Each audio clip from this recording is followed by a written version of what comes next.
Un precipitador electrostático es un dispositivo utilizado para el control de partículas basados en fuerzas eléctricas. Un alto voltaje es aplicado a un alambre ubicado en el centro del precipitador. La pared externa del precipitador se conecta a tierra potencial a cero.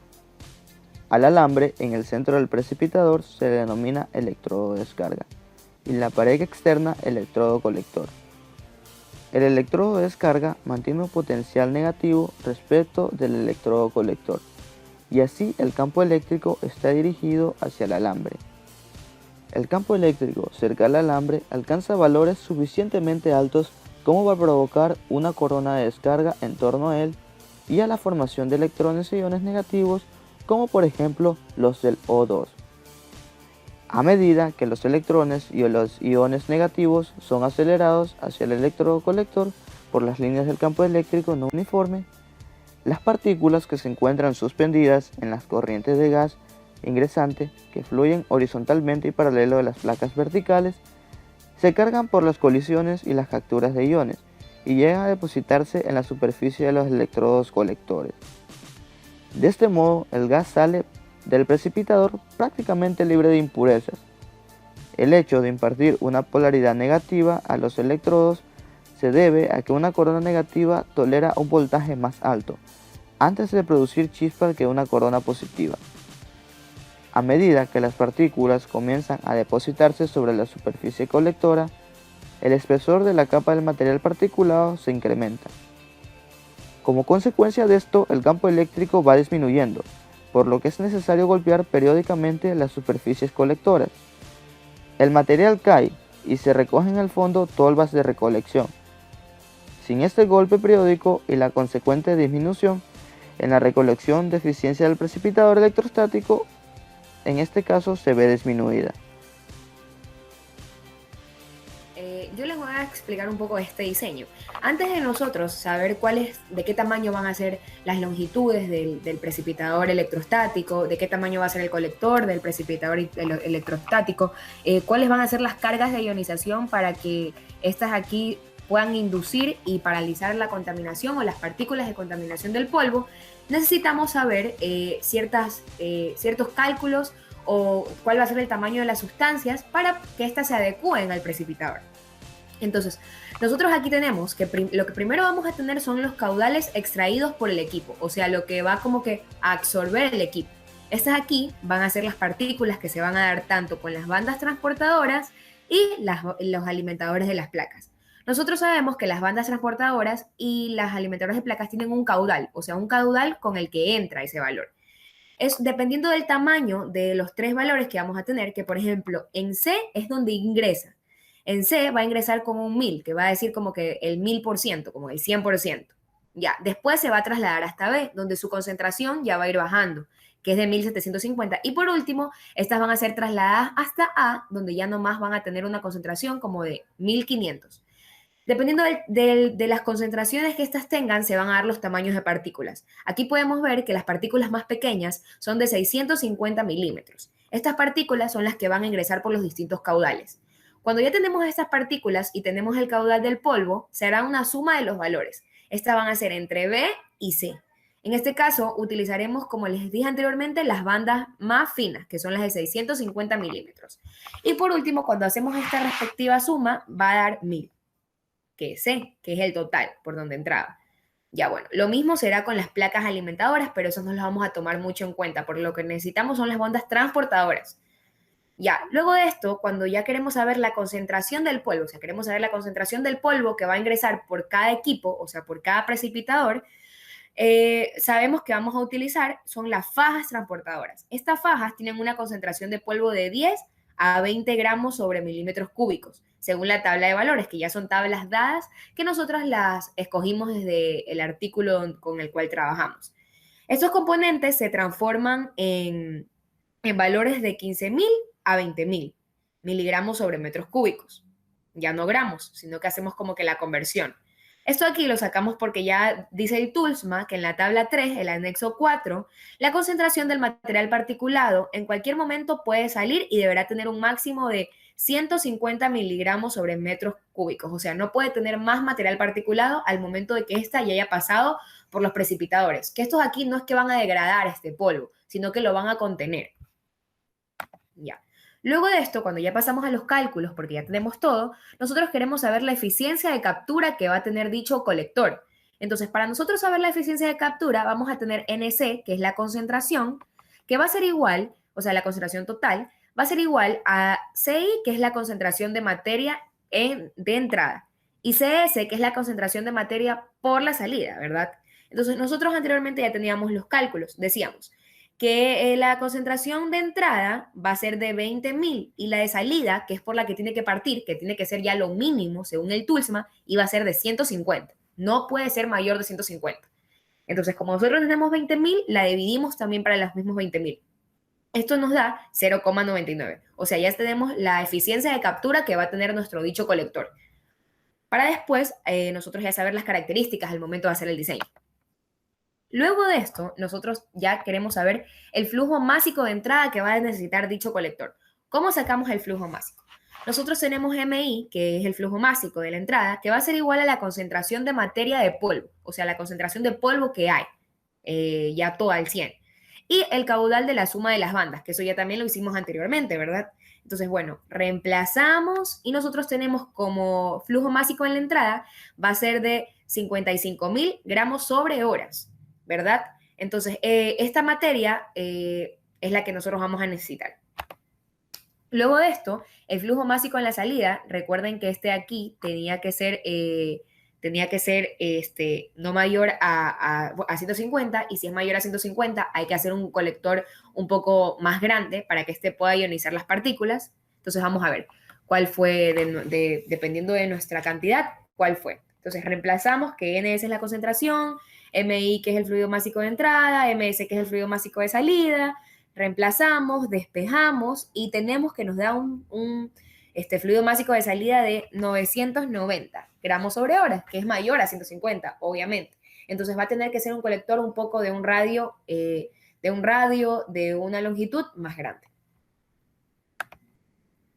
Ya, una vez que ya tenemos eso, nosotros queremos saber la cantidad del material capturado en el equipo. Ya no nada más con lo que entró o con lo que salió, sino que cuánta carga eléctrica pudo aplicar el equipo y pudo ionizar ya dentro de él. O sea, cuánta carga como que capturó para que ésta no se siga mandando en la atmósfera.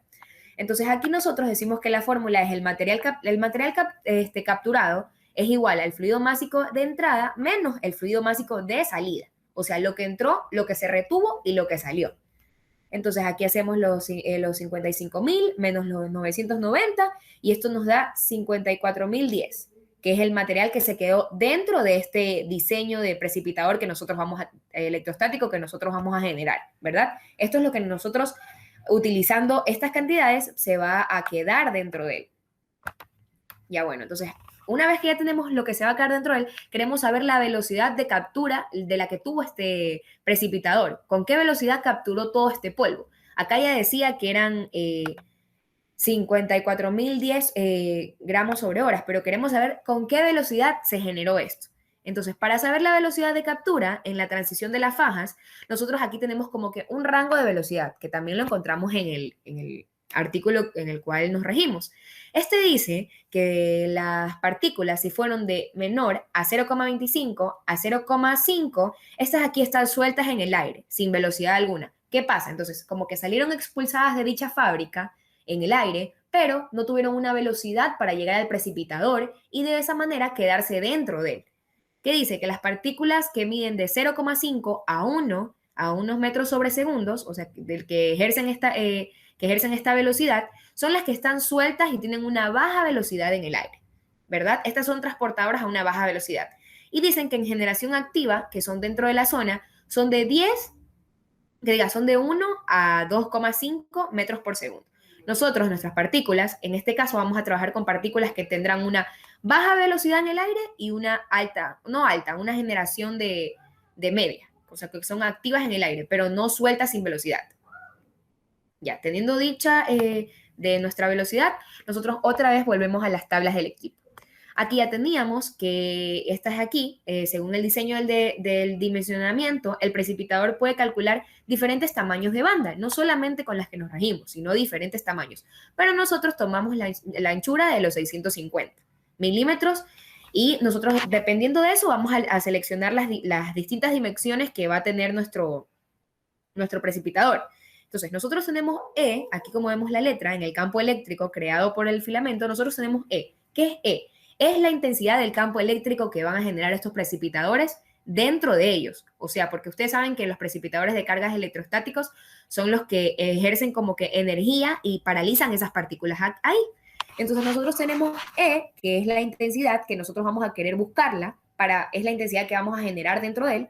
Nosotros reemplazamos la fórmula con los valores, con los radios, y bueno, una vez que ya tenemos E y la velocidad, recuerden, nosotros ya empezamos a como tabular y a generar nuestro diseño de precipitador electrostático.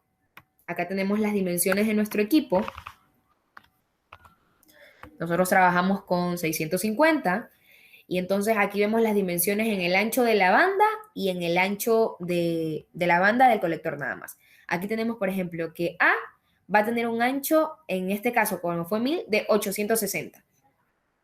Tenemos que, por ejemplo, D va a tener una largura de 720. Entonces, así, consecuentemente, nosotros vamos a ir poniendo cada medida de este colector y de los radios. Después de esto, nosotros queremos saber la carga eléctrica de cada partícula que se va a dar dentro de esto. Donde vemos, por ejemplo, donde está lo que se está señaladito con negro son las cargas eléctricas de cada partícula que se va a ejercer. Debido a la carga por el campo, la cual denomina las partículas mayores a un micra, o sea, por cada partícula que sea mayor a un micra, el campo eléctrico va a estar dado según la aplicación del diferente potencial geométrico, en el cual el semicírculo tubular, está aquí, el semicírculo, o sea, la mitad, van a ser dichas cargas, ¿verdad? Aquí tenemos la fórmula para las cargas, que es la fórmula que también nosotros tenemos en el archivo, en el documento que hemos subido. Aquí nada más estamos explicando rápidamente el diseño. Una vez que nosotros reemplazamos estas cargas, nos da el valor de las cargas que vamos a ejercer dentro de él. Ya bueno. Luego de esto, que ya tenemos la velocidad de migración de cada partícula, bueno, nosotros velocidad la vamos a interpretar con la W, más o menos como una velocidad angular.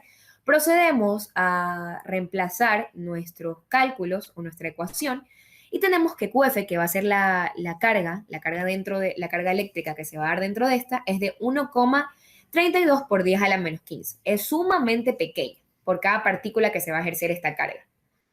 Ya, tenemos el diámetro por el cual va a ejercer cada partícula y tenemos la intensidad.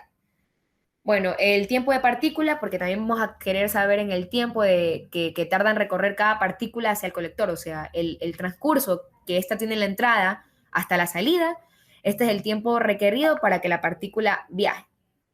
Ya, bueno, nosotros aquí S, que es como vamos a considerar que es como la distancia, T, que es el tiempo, y bueno, la partícula en el momento de chocar nos sale que tiene una velocidad de 0. ¿Esto qué quiere decir? Que al momento que tener una velocidad de 0, ella se queda electrostáticamente neutralizada dentro de este colector. Por lo tanto, el tiempo, mientras ella antes de quedarse neutralizada, va a ser de 0,32 segundos. Este es el tiempo del movimiento que la partícula aproximadamente en un segundo va a tener. Cabe señalar que el resultado puede variar según la aplicación, entre mayor sea la potencia la diferencia de este potencial. Bueno, una vez que ya tenemos todos nuestros datos, vamos a calcular el área del colector. El área del colector va a ser dada por la concentración, por la velocidad y por el caudal que tiene cada colector, o sea, cada flujo másico. Bueno, procedemos a reemplazar. Aquí tenemos las ecuaciones de la concentración, tenemos la concentración del área, y una vez que ya despejamos, nos queda que es 1,98 metros cuadrados, que va a ser el área del colector, ya teniendo estas distintas cantidades. Bueno, luego la longitud del precipitador. La longitud del precipitador va a ser el tamaño por donde van a recorrer todas estas partículas y se van a quedar como que inmovilizadas. Entonces se basa en el área del colector, una vez que ya tenemos, nosotros anteriormente ya tenemos la del área, y la estructura de la morfología, que se verá en un boceto para este. Bueno, nosotros ya pasamos, reemplazamos, J que es que no es la anchura, no es la anchura, sino que es como que J es como la altura y H, no, disculpen, J que va a ser como la anchura y H que va a ser como la altura. Procedemos a reemplazar, cogemos la calculadora, hacemos los cálculos y estos aquí son las dimensiones del colector, teniendo como que J y H van a ser la altura y como que la anchura hasta ¿cómo se llama? El centro o la mitad de este colector. Y bueno, eso es todo. Esto nos ha servido para saber cómo va a ser el diseño de un precipitador electrostático, obviamente teniendo la pluma de contaminación que van a ejercer varias fábricas, en este caso van a ser como polvo de cemento, de fábricas de cemento, y dependiendo de esto, dependiendo del tamaño de las partículas, la velocidad, el tiempo con la que ellas viajan, se van a realizar estos precipitadores electrostáticos.